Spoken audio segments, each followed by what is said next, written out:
Halo Sobat Pans, di video kali ini saya akan bahas ringkasan dari buku Rumus Ajaib Menaklukkan Pasar. Sebelum ke video, saya akan bertanya nih kepada Sobat Pans semua. Selama ini dari penghasilan Sobat Pans, uangnya Sobat Pans pilih simpan kemana? Simpan di bawah kasur, nabung di bank, atau Sobat Pans investasikan di pasar saham? Nah, di video kali ini aku akan bahas ada 3 hal yang disinggung oleh buku Rumus Ajaib Menaklukkan Pasar ini, yang akan aku bagikan menjadi 3 bagian kesimpulan. Kesimpulan pertama, the madness of the markets. Kegilaan pasar.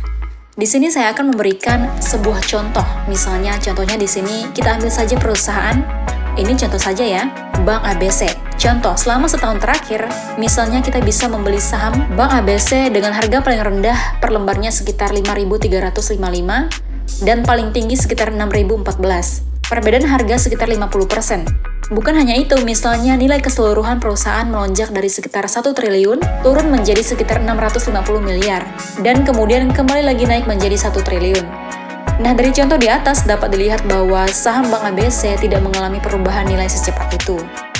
Ini menunjukkan adanya volatilitas yang signifikan dalam valuasi perusahaan. Hal ini menunjukkan adanya ketidakseimbangan antara harga saham dan nilai sebenarnya dari perusahaan. Dan ini juga membuat saham bisa berubah-ubah dengan cepat, sementara nilai perusahaan tidak berubah secepat itu.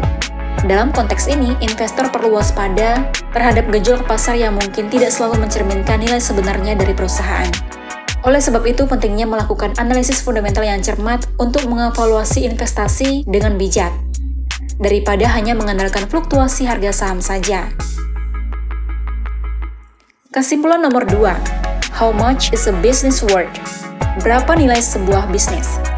Sangat benar, menentukan nilai sebenarnya dari sebuah bisnis bukanlah hal yang mudah. Fluktuasi harga saham yang signifikan seperti yang terjadi pada contoh Bank ABC yang barusan aku jelaskan, menunjukkan bahwa pasar tidak selalu efisien. Pasar seringkali dipengaruhi oleh emosi para investor, seperti bagaimana mereka membeli dan menjual saham yang dapat menyebabkan harga saham tidak selalu mencerminkan nilai sebenarnya dari sebuah bisnis. Misalnya, jika harga saham Bank ABC fluktuasinya antara 5.355 dan 6.014, sementara nilai bisnisnya berfluktuasi antara 5.500 dan 5.700, maka dapat dilihat bahwa harga saham dapat turun di bawah nilai sebenarnya atau naik di atasnya. Namun, melakukan perdagangan saham dengan strategi sederhana seperti membeli saat harga rendah dan menjual harga saham saat harga tinggi tidak selalu menghasilkan keuntungan yang konsisten. Dan ada banyak faktor yang mempengaruhi pergerakan harga saham, termasuk berita, kinerja keuangan perusahaan, dan sentimen pasar secara keseluruhan. Selain itu, mencoba memprediksi fluktuasi harga saham dengan tepat juga merupakan tantangan tersendiri meskipun strategi tersebut terlihat sederhana, namun dalam praktiknya bisa jauh lebih rumit.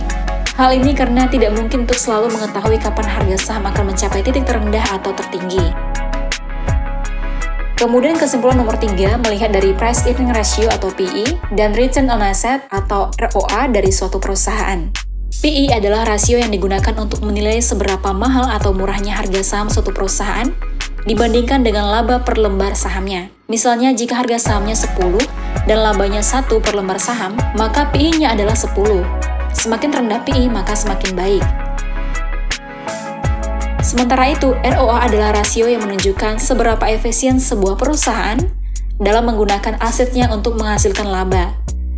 Jika sebuah perusahaan memiliki ROA yang tinggi, itu berarti perusahaan tersebut efisien dalam menghasilkan laba dari aset yang dimilikinya. Jadi kesimpulannya, pilihlah saham yang memiliki PE rendah dan ROA yang tinggi. Nah, dengan menggunakan rasio-rasio ini, Sobat Pans dapat membuat keputusan investasi yang lebih baik, mempertimbangkan harga saham dan efisiensi perusahaan dalam menghasilkan laba.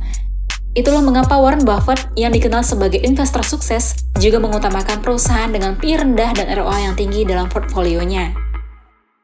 Dalam memilih saham, Sobat Pans juga perlu meneliti dan memantau kinerja dari sebuah perusahaan tersebut, dan mempertimbangkan sebelum Sobat Pans memilih untuk berinvestasi dari suatu perusahaan.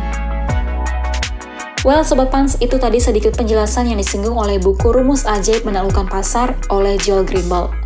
Dan jika Sobat Pans ada pertanyaan, silakan komen di bawah.